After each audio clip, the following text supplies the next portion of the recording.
All right, Brian, over to you, and Elizabeth and Brad Pitt. All right, he's a political rising star being compared to a Hollywood movie star. Minnesota congressional candidate Stewart Mills has been dubbed the Brad Pitt of the GOP, but he says he's more than just a good head of hair. Businessman and congressional candidate Stewart Mills joins us now with his hair from Minneapolis. Good morning, sir. So when's the first time someone brought the comparison to the front and said, you look like Brad Pitt? Well, it was actually a while ago, but I think they were squinting. So Stewart, does it bother you when people look at your candidacy and see the fact you have long hair, besides today usually dressed casual, and say, hey, he's not playing the part well? Well, no, I'm not playing the part because I'm not of the part. My background's in the business community and healthcare administration.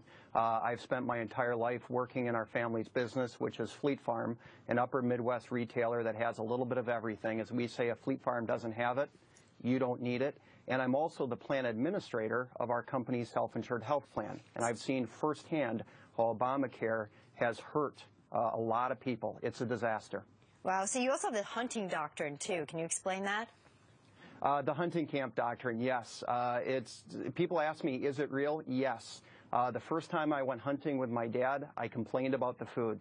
He took me aside. He said, let me tell you how this works. If you complain about the food, you get the job to be the cook. So that's the hunting camp doctrine. If you complain about something, you get the job to fix it. And I've been complaining about our abnormally high unemployment in our part of Minnesota, and also what Obamacare is doing, not only to self-insured plans like ours, but also to the healthcare market as large. In the 8th District, our part of Minnesota, we've had approximately a 30% increase in the individual marketplace for health insurance. Right. And that is unacceptable. And that is on top of increased deductibles and co-pays in skinnier networks. We are paying more and getting less.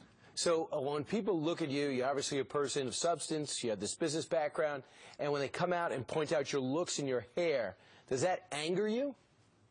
No, actually, we've been working so hard on this campaign, and it's such a serious campaign. It's kind of nice to have a moment of levity and having something to take a break and laugh about, but also gives us an opportunity to get back to talking about the issues of job creation and true healthcare reform that's going to bring down cost and increase access, the opposite of what Obamacare has done.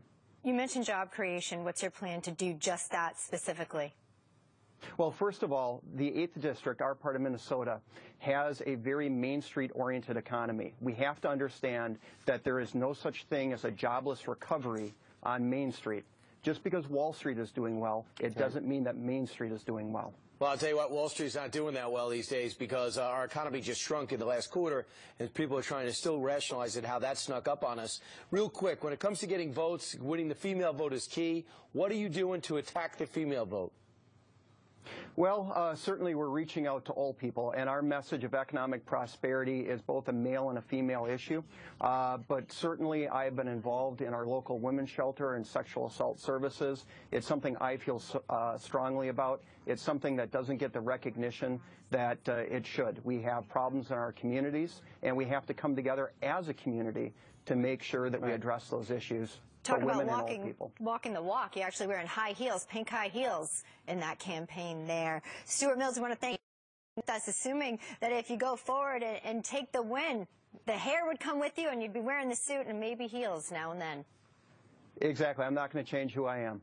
Right. Maybe we'll set up something with you and Brad getting to know each other.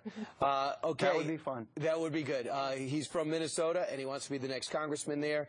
Stewart, thanks so much for joining us. Stewart Mills. Meanwhile, coming up straight ahead, 11 minutes before the top of the hour.